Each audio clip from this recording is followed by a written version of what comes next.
গভীর রাতে ক্লাবের অনুষ্ঠানে বন্ধুকে কুপিয়ে খুনের অভিযোগে গ্রেপ্তার এক। ঘটনাটি ঘটেছে পূর্ব মেদিনীপুর কাঁথি পৌরসভার 5 নম্বর ওয়ার্ডের। গতকাল গভীর রাতে এক যুবককে কুপিয়ে খুনের ঘটনায় উত্তেজনা দেখা দিয়েছে। তবে পুলিশ ইতিমধ্যেই অভিযুক্তকে গ্রেপ্তার করেছে।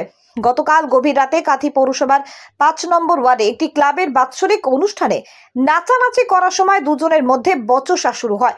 আচমকা গলায় ধারালো অস্ত্রের কোপ মারে সৌরভ দাস। ধারালো অস্ত্রের আঘাতে সঙ্গে সঙ্গে মাটিতে লুটিয়ে পড়ে আজগার মল্লিক। তাড়াতাড়ি আজগারকে কাঁথি মহকুমা হাসপাতালে নিয়ে গেলে চিকিৎসক। কিছুক্ষণ চিকিৎসা চলার পর গুরুতর আহত যুবকের মৃত্যু হয় বলে চিকিৎসক ঘোষণা করে। তবে অভিযুক্ত যুবক সৌরভ দাস অস্ত্রের কোপ মারার পর অভিযুক্ত যুবক ক্লাবের ওপরের ঘরে লুকিয়েছিল। সেখান থেকে পুলিশ গ্রেপ্তার করে তাকে। ঘটনাকে ঘিরে এলাকায় তুমুল উত্তেজনা দেখা দেয়। ঘটনার খবর পেয়ে ঘটনাস্থলে ছুটে আসে কাঁথি থানার বিশাল পুলিশ বাহিনী। ঘটনাস্থলে এসে পরিস্থিতি নিয়ন্ত্রণে আনে। তবে যেখানে আজগারকে কুপিয়ে মারা হয়েছিল সেই জায়গাটির সিল করে দেওয়া হয়েছে। মহকুমা পুলিশ আধিকারিক দিবাকর দাস কি বলছেন শুনুন। এখানে এই মঞ্জুরি গোষ্ঠী ক্লাবের একটা ফাংশনকে কেন্দ্র করে দুই বন্ধু, ওদের মধ্যে বর্ষা হয়। বর্ষার সময় রাত 1:30 নাগাদ একজন আরেকজনকে ছুরি চালায়। তখন এখানে স্থানীয় লোকজন তাকে হসপিটালে নিয়ে অ্যাডমিট করে। অ্যাডমিট নেওয়ার পরে উনি মারা যান। যিনি অ্যাকিউজড আছেন ওনার নাম সৌরভ দাস। ওনাকে আমরা অলরেডি অ্যারেস্ট করেছি, legal action is being taken. আর তিনি ডিসিজড আছে, তিনি এখন হসপিটালেই আছেন। আর এখানে বাকি পার্টগুলো আমরা খতিয়ে দিচ্ছি। এখনো পর্যন্ত জানা যায়নি। That is matter of investigation পিরিয়ডে আমরা মোটিভ জানার চেষ্টা করছি।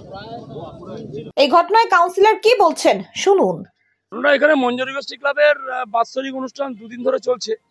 গতকালকে হয়েছে, আজকেও গত পরশু দিনও হচ্ছে। গতকালকে রাত্রিবেলা সারা রাত্রি সাংস্কৃতিক অনুষ্ঠান ছিল।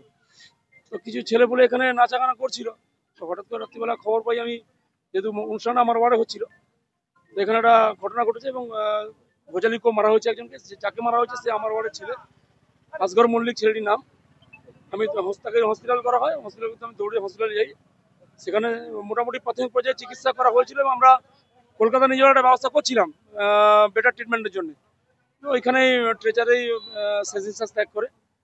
তো যে ছেলেটি মারে ওর পাশে 5 নম্বর ওয়ার্ডের ছেলে, পাশাতার নাম, সে ইতিমধ্যে পুলিশের তৎপরতায় খুব অল্প সময়ের মধ্যে গ্রেপ্তার হয়েছে। এখানে এই ক্লাব থেকে, পাশে মঞ্জুরি ক্লাব, এই ক্লাব থেকে গ্রেপ্তার হয়েছে। তবে এই অসামাজিক কাজকর্ম এইসব চত্বরে কিছু কিছু চলছে, এটা আমরা বন্ধ করার জন্য লোকাল প্রশাসন এবং পুলিশের সঙ্গে কথাবার্তা বলেছি। নিশ্চিতভাবে এটা বন্ধ করব।